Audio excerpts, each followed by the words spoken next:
rekan media yang saya hormati, pada kesempatan hari ini saya bersama Pak Karlo Propos, Karlo, kemudian Kak Renmas, Kak Renung, akan menyampaikan update untuk pelaksanaan sidang banding Dirjen PON FS yang digelar pada hari ini. Dan rekan-rekan sesuai dengan peraturan kepolisian nomor 7 tahun 2022, ya, untuk mekanisme banding diatur di dalam pasal 79. Ya, ulangi 69, ya, pasal 69. Dan hari ini merupakan komitmen dari Bapak Kapolri, sidang banding dituntaskan hari ini.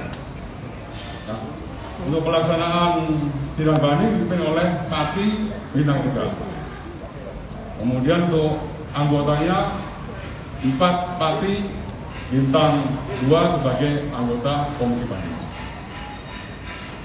Pelaksanaan banding kali ini kan digelar pada hari ini, dan insya Allah nanti hasilnya mungkin setelah sholat zuhur akan juga saya sampaikan kepada teman-teman dan tuntas hari ini.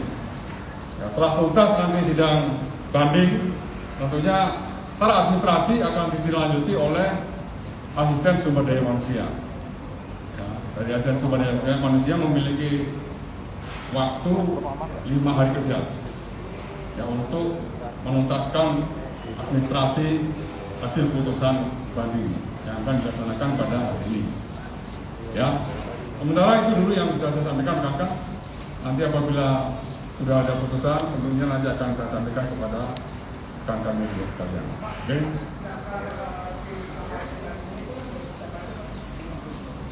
Sudah saya tanyakan tadi, tetap harus izin ketua komisi banding. Makanya hanya bisa saya tayangkan kepada rekan-rekan. Ya.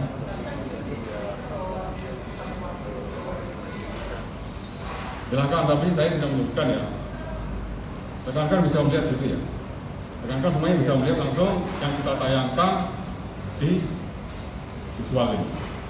Oke?